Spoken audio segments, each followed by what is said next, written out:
uncharted territory where roadmaps are useless, conditions don't negotiate, the terrain doesn't wait, where opportunity abounds, but so does death. The builders who understand what's coming aren't mapping it, they're already climbing. This is Incline.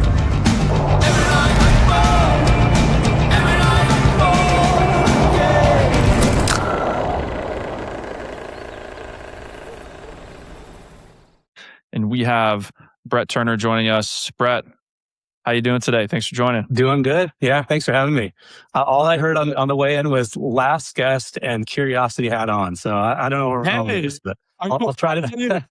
You see the hats. The hats are on right now. The hats are on. Our curiosity hats are on. I was looking up and I was seeing what we're getting away from spreadsheets and fragmentation. I mean, that's exciting to me. Despite my cutting my teeth early in my career at Deloitte, I do not have an intimate, loving relationship with spreadsheets or with fragmentation of data. When I hear the word spreadsheet, I just wake up. I get so excited. You know what I mean? It's just, you hear this word and you're like, oh, here we go. Here we go. I mean, so tell us about what you're building. Yeah, we want to know. Yeah. So, I started my career at Deloitte too. So a good place to start as a CPA. So I've been in startups for most of my career. You know, plenty of gray hair, plenty of good startup stories. But most of where my startup experience is more on the enterprise side. Enterprise startups very different than consumer startups. So started off with spreadsheets. The topic du jour, I guess, for us is more on the corporate finance, corporate treasury. So not the sexiest of startups or topics because you're dealing with a lot of older kind of workflows, more complex workflows. Not a lot of people understand the corporate finance or what actually happens. So as that's intersecting with stablecoins now, there's really sort of a new story when everybody's kind of looking for mainstream use cases. It's very different from probably anything you've heard or experienced, and maybe wondering like, what is it going to take for a big company to actually use stablecoins? So we happy to talk a bit about that. Yeah. A lot of companies are taking different approaches on what they think will be the kind of the first step in the journey. I think that's the big question, right? Is like, how do you create something that is the first step in a big company or a big enterprise's journey? Is it creating a wallet? Is it buying some Bitcoin, which was like the first thing everyone thought people would do, which some did, but like it turned out not to be the big moment. Stablecoins really seem to be the big moment and like how we actually get these companies convinced to get on chain, do things, and actually get exposed to the wonderful world of what's possible once you start thinking that way as a financial institution. So what does that first step look like? Cash and liquidity management, like why this? Why are you starting with this type of thing? Yeah, maybe just a quick context to what, Trovata is. So Trovata, Trove of data, that's where that comes from. And we've focused on data and infrastructure and then automating all of the cash workflows that sit on top. So if you think of how most companies, and when we say when I say small business, I'm talking not coffee shop small business, but companies that are maybe 10 to 20 million in annual revenue. So they have, maybe a small, maybe one or two people finance department. And then all the way up to some of the, the most complex, companies, largest companies in the world, how they manage that. That's sort of the corporate use case. And so if you think of just getting your data, it's either logging into a bank portal or many bank portals, because most companies of that size, they start to have multiple banks. And then it's spreadsheets. And then if you're a company that is maybe doing $1 billion, $2 billion in annual revenue and above, so you have a full-blown treasury department, even if it's 1, 2, 3 people, treasury departments typically don't even get formed until it's about 300 to 400 million in annual revenue and then above. And so those companies, about half of those companies in the world use a treasury management system. And there's just a few of these that are even left, but it's all like monolithic. Some of the ones in software legacy. Yeah. So FIS has two. Some of the biggest companies in the world use a TMS called Quantum. That's been around for, it used to be SunGard and part of FIS. It's been maybe 45 years old. So legacy software, really, really robust. It's sort of like an SAP, except, corporate treasury, focusing on the cash side, connecting to banks, lots of really complex. So when you're doing a company, it sounds like the stickiest type of software you can build. Like, everyone says that word, like sticky. Like, this just is dripping with stickiness. It's like once you use this, it's like you are there. So I'm interested to hear how you like unstick some of these, but that sounds very sticky. That's part of the problem, because you get this legacy incumbents that have been around forever, and it's just hard to displace them because the switching cost is so high. The pain is so high to switch. And a lot of these companies will have, 30 banks, 70 banks, 100 banks. We have some large customers that they have, one customer has 14,000 DDAs. DDAs, just like a checking account, an operating account. And so that's a lot of accounts. One customer, 100 banks, 80 banks. So it's managing, they might have hundreds or even thousands of subsidiaries. And each of those companies or subsidiaries will have, they have their own bank account, their own board of directors, their own set of books, operating in different foreign currencies around the world. So the complexity goes up exponentially. And so that's why but even if you're a company that's 50 million in annual revenue, usually you might have 2 or 3 banks. You have to have some, discipline around forecasting. Where's your cash? Having good visibility. Where's it going? Those are common questions when you're that size or the largest company in the world. It sounds like you're taking on this challenge of fragmentation and coordination costs across all these institutions. Obviously, there's difficulty to displace those incumbents, but getting a sense of that problem. I know there's also sort of an AI angle with building this trove of data. What does that look like for Trovata?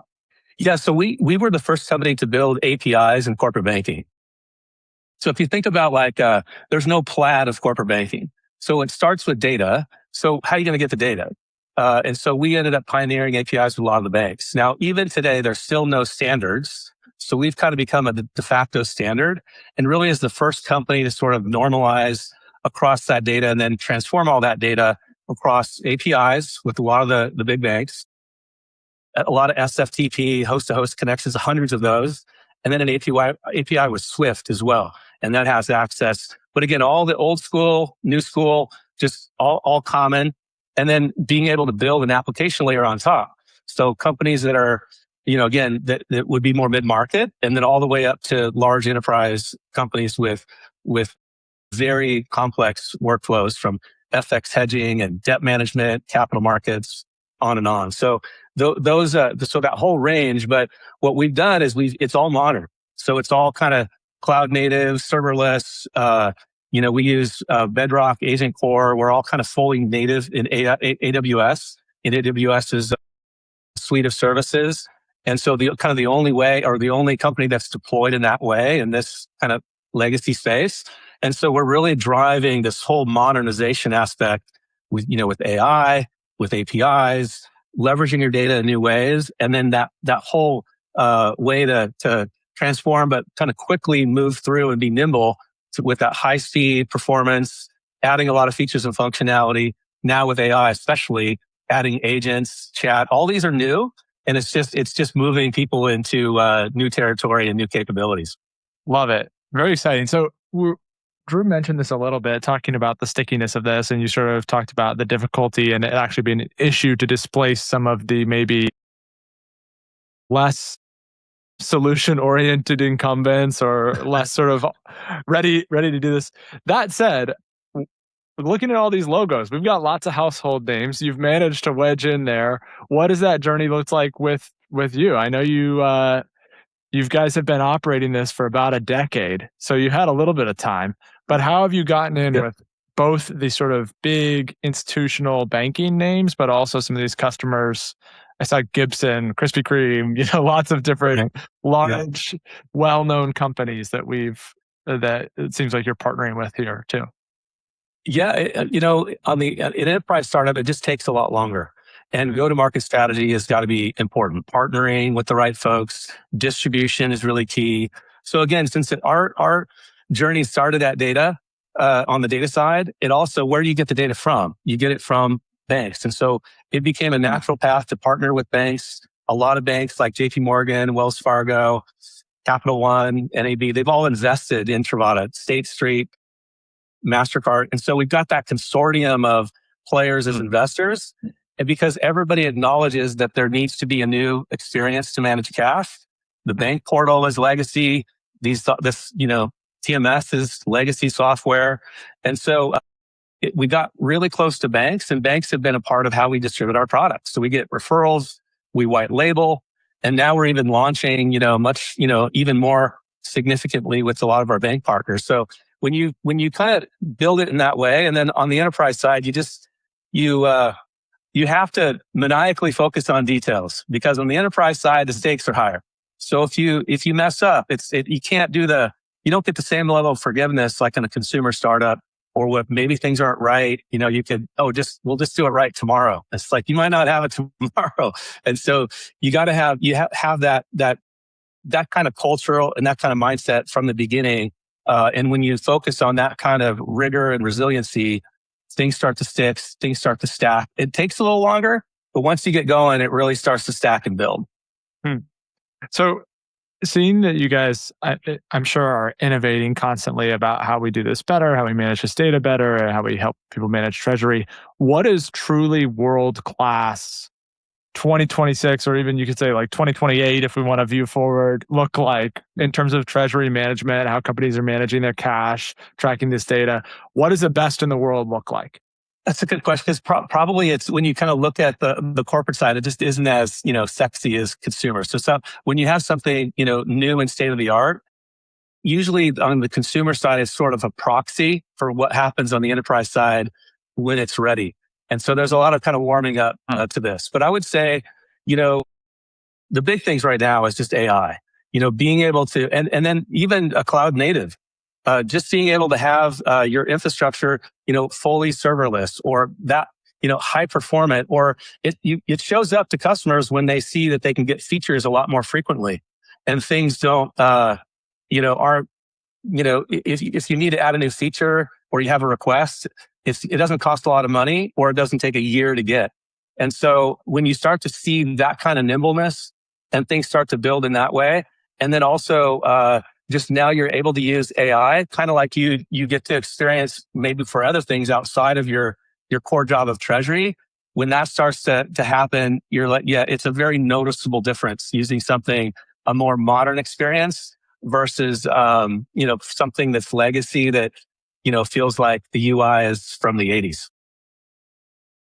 Can you speak a little bit to the specific use case with Block? It looks like they're at least noted here in the kind of AI related part of this. Block was the first employer of mine when I started my career, and love that company. I'm wondering how this takes shape, maybe within just that business specifically, with as high level as you can share, just as we think about the use case of a payments company like that. Yeah, Block is one of our earliest customers. And it's a big on the data side, because again, we help you manage data at massive scale kind of better than anybody. So I think that's a key too, because when you're dealing with a lot of data, things really start to, can trip up. And so being able, if you think of all the data that Block has, it's, from Cash App to Square, it's massive. And so, and also, even if they're originating, a lot of that data, the originations, internal systems, it still has to settle at banks. And so all of that typically is still settling batches at various banks. And they have a lot of banks around the world. So being able to then reconcile from all of that batch base within your traditional banks to all of the detail that they have in their originating systems, that is a massive reconciliation nightmare. So being able to connect to all those banks, we get companies up and running really fast because of, APIs and other means of just, connectivity. So standing up really quickly, getting all your bank data, adding that value really fast for customers, making one API. So all that data is aggregated, transformed, consumable through the API. Then all their internal systems or internal folks, IT, et cetera, can now consume that data and then, build apps off of that to do all their, reconciliation in-house. So it's gotten to be a really sizable, massive amount of data daily. And then even on the system, we never archive any data on our system. So that's just speaks to kind of a modern high performing architecture. So it's a big data use case. And so we've been pioneering those kind of things with Block and others. I was looking yesterday at Block's investor relations bot. I don't know if you saw this, but I was looking at this release where they pretty much gave access to anyone to ask questions about their financials, their strategy.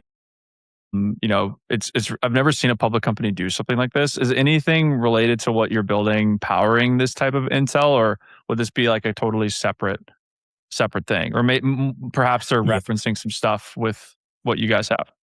Yeah, not aware kind of what they're doing downstream in terms of kind of what we're tied into. But yeah, if you think of, we're more focused on their core bank data as opposed to a lot of their, if you think of the two environments, you've got, ERP systems, the NetSuite, Oracle, SAP, and then you've got, all of your bank data. And that's kind of why, really on two different planets, because you've got reconciliation is such a nightmare. So we're kind of closing that gap for sure. But yeah, it's a pretty big ocean in the world of finance and what AI is being able to unlock and do, and we're excited to be a part of it. But yeah, there's many other things obviously on what we do. Yeah, I mean, I was just watching your kind of AI readiness play, and I'm thinking about how Trovata seems to be bridging the gap. The frontier of finance and some of this agentic data plays, but also you're serving a lot of people who are not. They're, like you said, they're still getting caught up to cloud. They're still, it's not like the early adopters. Enterprise adoption needs to be more risk averse. It will be slower. It's more moving a behemoth. But I was thinking as I was watching, you referenced working at Deloitte. I was thinking about the era of outsourcing in the last few decades of, have people do things overseas. People be working on something while you're sleeping. Your team in India is working. Your team in California or New York kind of wakes up to the work done. Your positioning with the agentic plays was reminding me of outsourcing, right? It's like, the team in India is going to handle it overnight. Now you're getting companies ready. It seems like from a data way where it's like, your agents can handle this overnight, because you were ready for those agents to interact with your data in a new way on the Trovata platform. It was just kind of reminding me of sort of that next wave and how some of these technologies, they're almost not as novel as we sort of think. Sounds really crazy. Ooh, agents. It's like, it's not so different.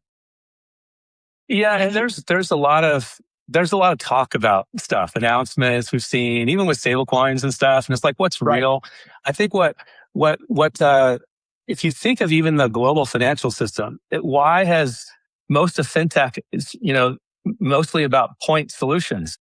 Because at the heart of it, systemically, everything goes through the core system. Ultimately, banks are the global financial system.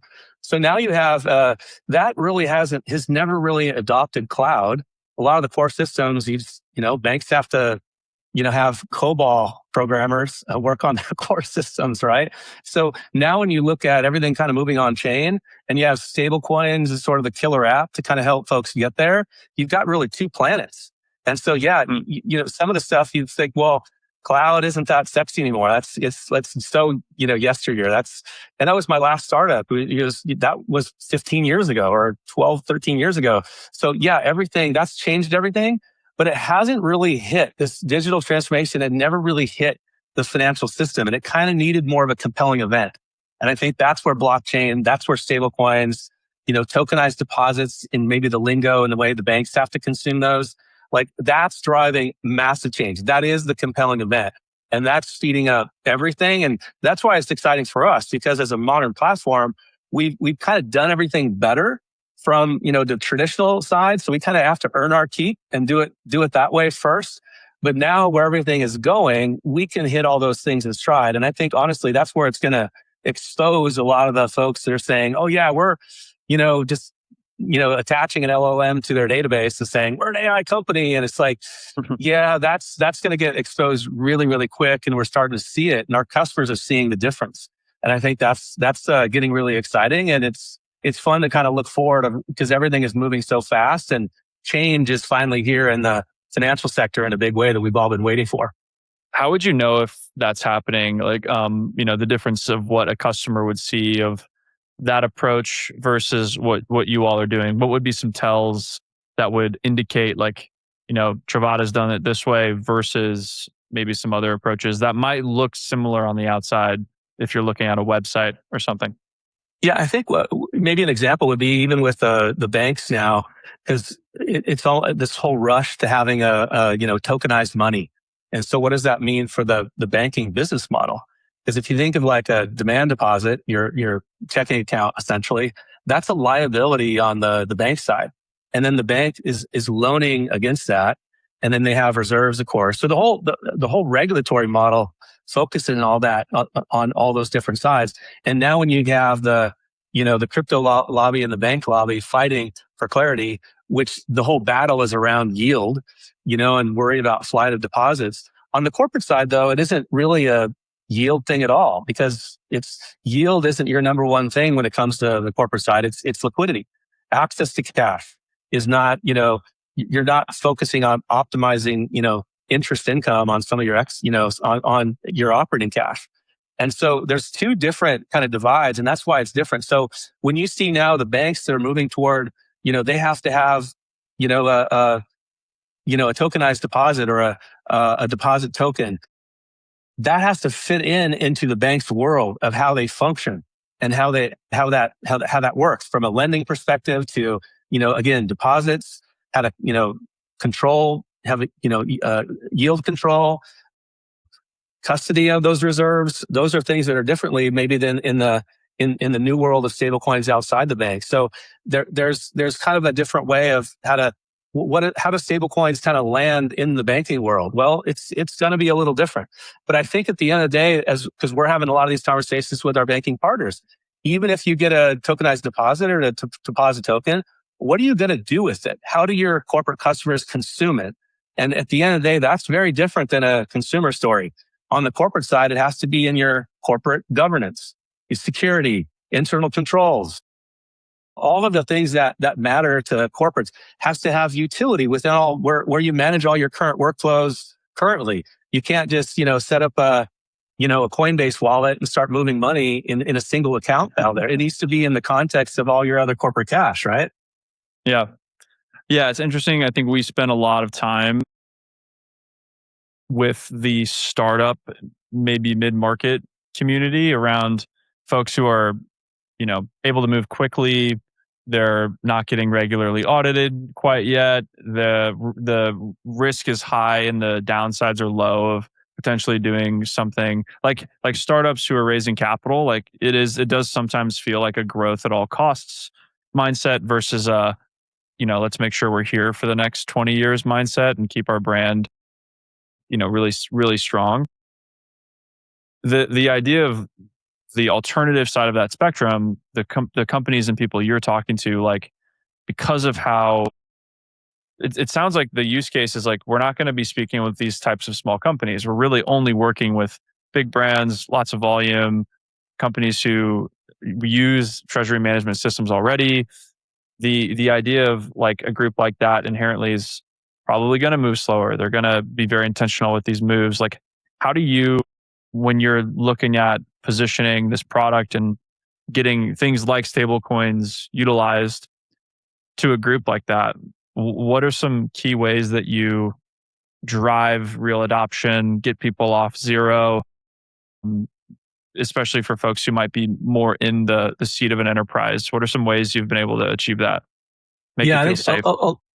a lot of it is just, again, it's got to be kind of within a system.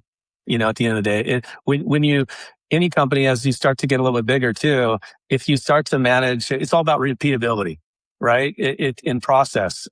If you start to manage all these separate workflows here and there, pretty soon it's kind of a nightmare to operate. And then what happens is there's too many things to kind of keep track of or manage, and your risk, register kind of grows massively, right? So, and then things slip, and then, mistakes happen and all that. So I think part of, especially when it comes to cash, because it's so crucial, in terms of, especially a startup when you're growing, a lot of times it's just even understanding, how much runway do I have before I'm, going to run out or need to raise capital? When do I kick off my process? All those kind of things. So capital utilization is really key.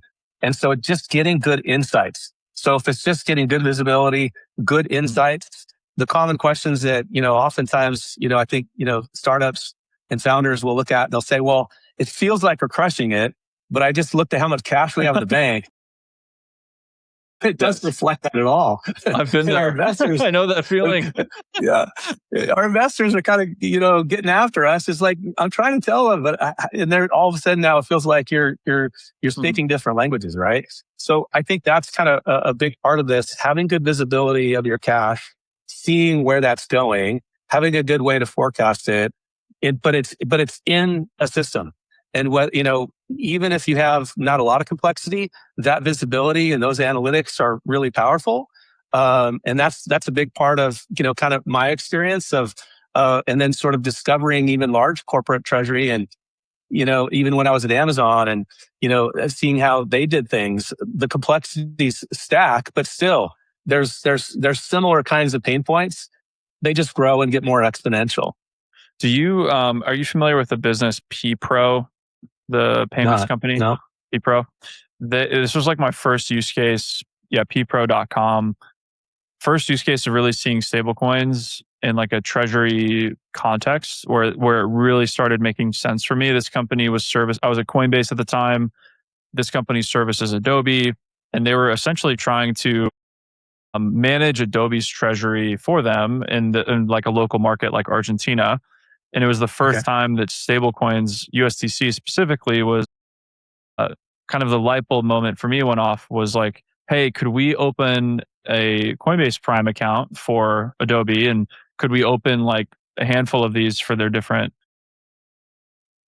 corporate accounts or corporate, entities around the world? And then we can actually use stablecoins to balance the books, move money really quickly, and essentially manage their treasury and get dollar access and avoid hyperinflation and all these different use cases. It was like such an aha moment for me, especially like seeing stablecoins used in that context. Like, how do you personally see stablecoins unlocking value for, stablecoins have not always been a part of the commercial pitch, I'm assuming, for you guys. Like, what unique role are they playing in business, and how do you see them fitting in? Yeah, absolutely. I think that on the corporate side, it's really a perfect use case for stablecoins. And that was going back a year ago when we started. I started doing more of a deeper dive on: Are we ready? And is the state of the market ready? Are stablecoins ready? And I think we're starting to hit that inflection point. So we announced, early partnership with Paxos, and we have a stablecoin on Trovata now. It's interoperable with others, because that's a key thing. It's got to have interoperability, and we kind of deployed it in a way that we think that the way banks will need to deploy their deposit tokens. So if you think of an experience like Trovata to manage cash for customers that the bank has, the bank now can they use Trovata for their customers and then maybe plug in their deposit token, instead of a stablecoin that we're using with our direct customers. So they can coexist. Of course, we're doing that, with our direct customers. Banks can use Trovata to manage it with their deposit tokens or tokenized deposits and still have that same level of interoperability. And I think that was really key. So when we launched this, now we have public companies that are onboarding, or you can set up an agent and move a stablecoin between wallets to settle intercompany accounts receivable or payables, which is big. When you have a lot of subsidiaries, and what typically will happen, maybe the accounting, right, a day before month end, because it's not top of mind for them, they'll come in maybe with a spreadsheet to the Treasury department and say, hey, we need you to settle all of these intercompany balances for, send out these 80 wires to do all the settlement. And then Treasury department is then like, okay, they're going out to bank portals and they might be processing all those manually, which is a nightmare. So when you think of now using stablecoins to do that and doing it agentically, feeding that back in to automate the entries, is feeding in, or you can, whether you upload it into, AI, or you just kind of feed it, directly in using agents to pick that up, you still have the control because it's still in your management control layer. I mean, that's the important thing of what you need. And that's what Trovata does. So now when you can do these things that are innovative within that context, it just becomes really powerful. Yeah, it is really powerful. And the programmatic nature of this just gets more and more interesting, I'd imagine. Trovata, it looks like you guys are based San Diego. Are you, Brett, also in San Diego? I was until about 2 months ago. So now Where I'm are you in Sarasota, Florida. So made the move West Coast to East Coast. So now on this side of the States. Okay. What's the main thing you love most, and then the thing that you miss most right now? I feel like San Diego is one of the most delightful parts of the U.S. in terms of, I've never lived there, but I've been there. It's just like such a perfect place.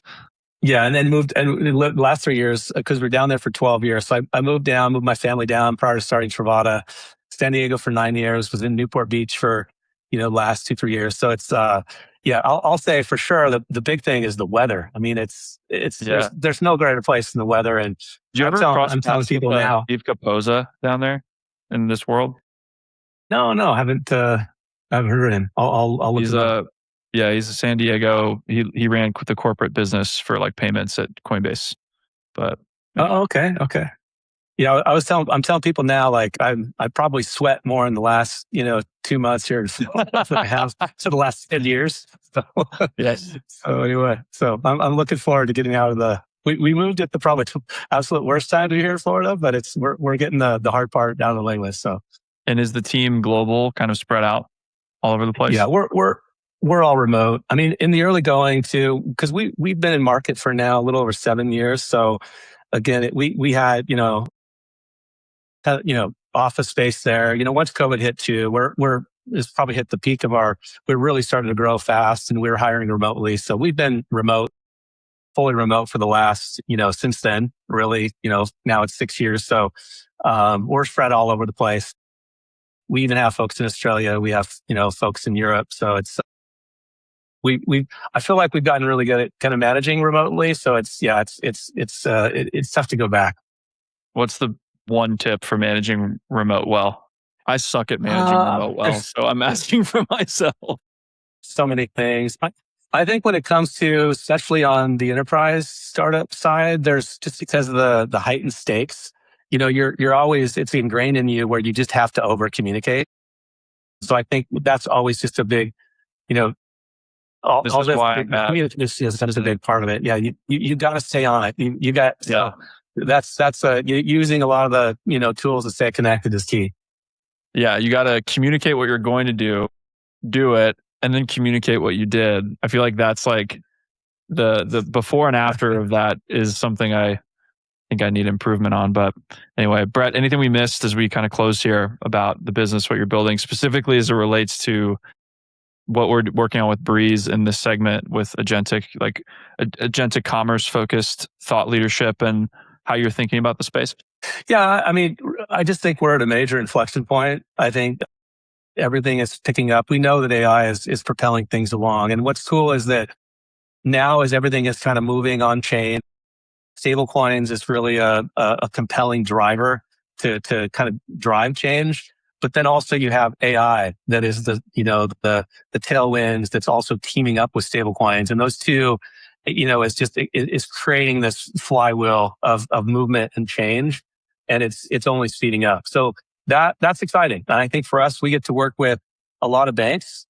Banks kind of need to go through that change. So we can help them with it. But we also know that even this space is ripe for innovation, and we're trying to drive a lot of that, a lot of legacy workflows, a lot of legacy solutions. We can be a part of that disruption on that end as well. So it's exciting days. Yeah, man.